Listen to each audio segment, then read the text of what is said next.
I figured I would do a quick video touching upon this subject for a moment. I, over the last few years, have pretty consistently gotten a question in class about why people have never heard of the Korean War, or why do they feel like my class is the first time any of them have really heard about it.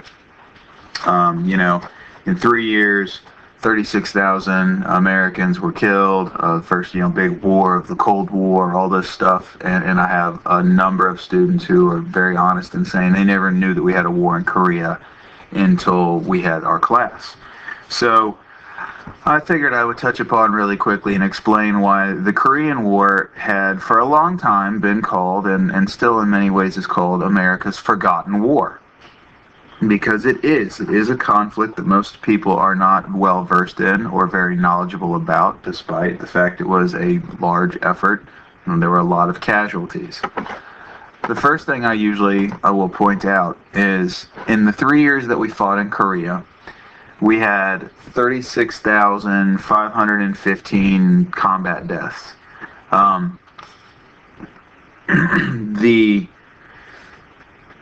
The number that this is, so you have to take, there were really 34,000 that were killed in action.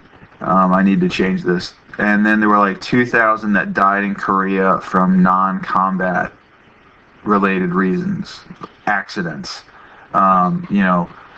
transport airplane crashes on landing, things of that nature. But so 36,515 died in Korea during the 3 years that we were actively in combat in Korea.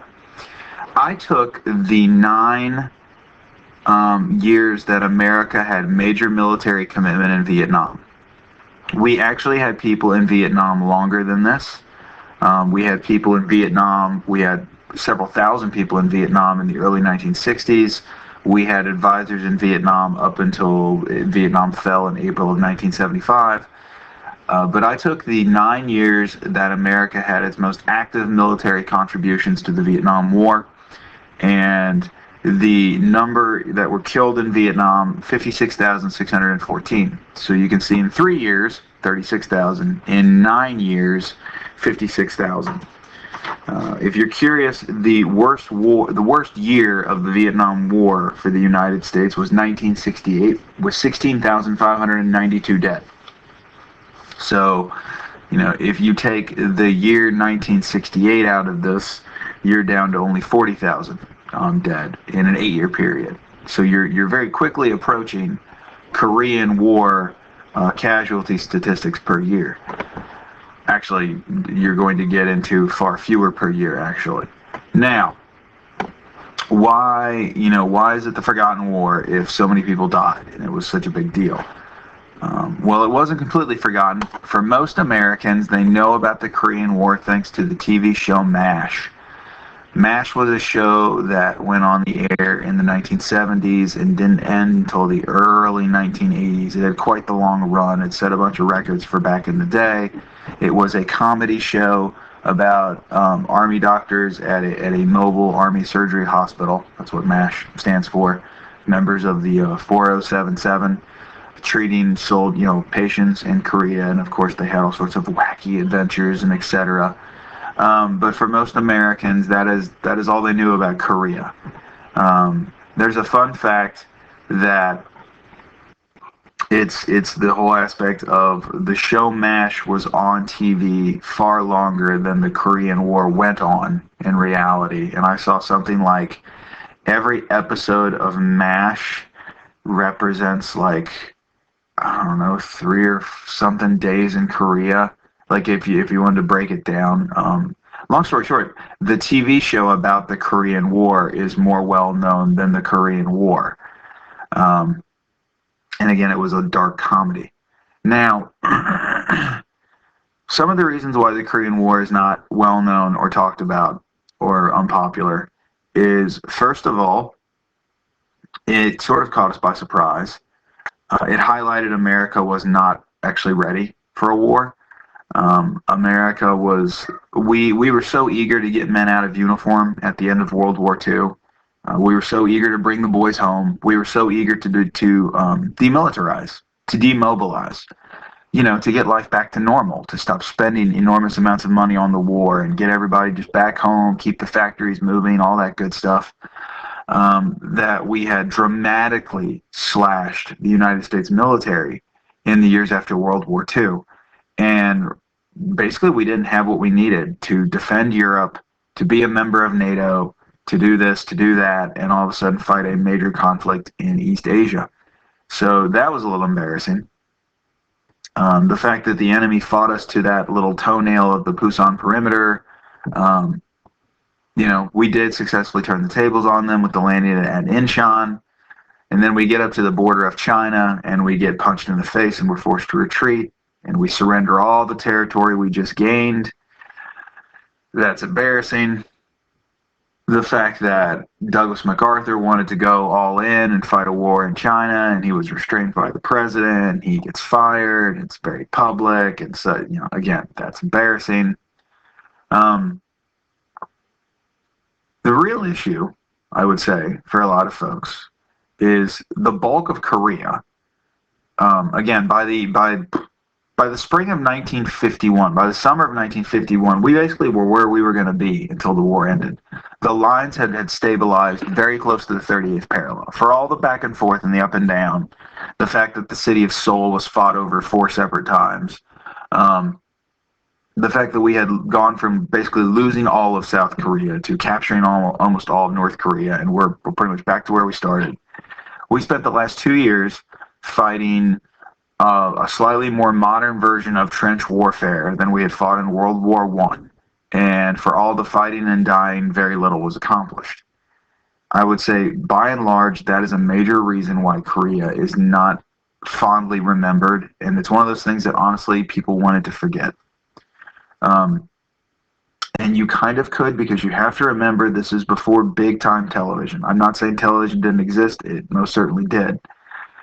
There was not nightly TV coverage of Korea.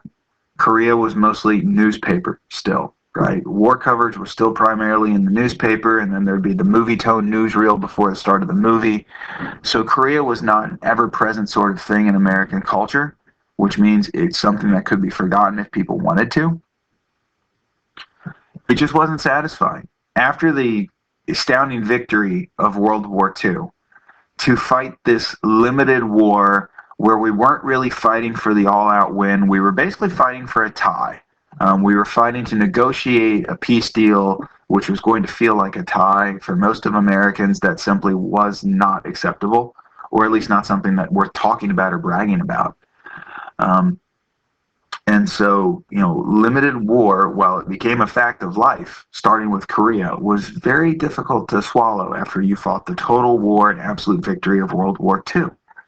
So, those are all reasons why I would argue people sort of forgot about Korea. There's a lot of things that didn't go our way, so it wasn't, a victory parade, so to speak. There was no victory parade at the end, so it's not like World War II, where it started with the horrific incident of Pearl Harbor and there were early defeats, but there was that epic comeback and there was that final victory.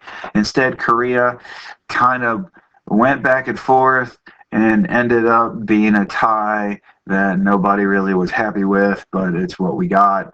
Oh, and 36,000 dead Americans. So, there you'll have that. I will say the men of Korea finally did get acknowledged, though. It took a while, but in 1995, we finally commissioned the Korean War Memorial. If you've been to D.C., the Lincoln Memorial is over here, right? So here's the big reflecting pool and everything over here. The Vietnam Memorial is like way off over in this direction. But the Lincoln Memorial is behind this triangle and over here to the left. So just in the shadow of the Lincoln Memorial is this triangle. And this triangle is the Korean War Memorial, dedicated in 1995. It is 19 soldiers walking out of these trees. They look to be on patrol. They're actually a composite. If I remember correctly, one of them is a Navy corpsman, one is dressed as an Air Force spotter, 3 of them are dressed as Marines, and the rest of them are dressed as regular Army infantry. But the idea is they're supposed to represent a patrol walking basically out of the woods into a field in Korea. very detailed. There's also a wall with all sorts of information over here. It is actually my favorite of the memorials in DC for wars. While obviously the World War II one is quite impressive, and the Vietnam one, in my opinion, as I'll talk about when we get there, I think that is actually perhaps the most emotional in some ways, just to look at that list of names. But for the Korean one, I really do like it because I think it does it brings a sort of humanity to it all. These are incredibly detailed sculptures. They are done in a way that makes it seem very realistic. Like almost if you could kind of take away the people in the background and some of the things that clearly make it an exhibit or a memorial. If I were to take a black and white photo, you wouldn't be able to tell me necessarily that those aren't guys on patrol. Some of the most moving photos I've seen of it are ones taken at night with snow. Like you really feel like it's some poor guy walking through a field in Korea at night. But anyhow, in 1995, these guys finally got their memorial, so it is there. Some of you might have family members that were in the Korean War and you're not even aware of it. My father missed the Korean War by a year, basically. He started serving in the military in the summer of 1954, so a year after Korea. To give you a rough idea, my father is 83 years old. He'll be turning 84 here, actually, in just a couple of weeks. So that gives you a rough idea. If you have a grandfather in his mid-80s, there is a chance he served in Korea. There's that window of guys who were just a little too young for World War II and a little too old for Vietnam. Some of them ended up going to Korea. So you might have a relative that served in Korea. I personally have family that was in Korea. One of my uncles was a paratrooper in Korea. He got a Purple Heart in Korea, actually, from his combat jump in Korea. Another one of my uncles, he was also in the Army in Korea. He was a spy. Actually, no, I apologize. He served in the Air Force in Korea. He was one of the people that is in this memorial. He was a forward spotter.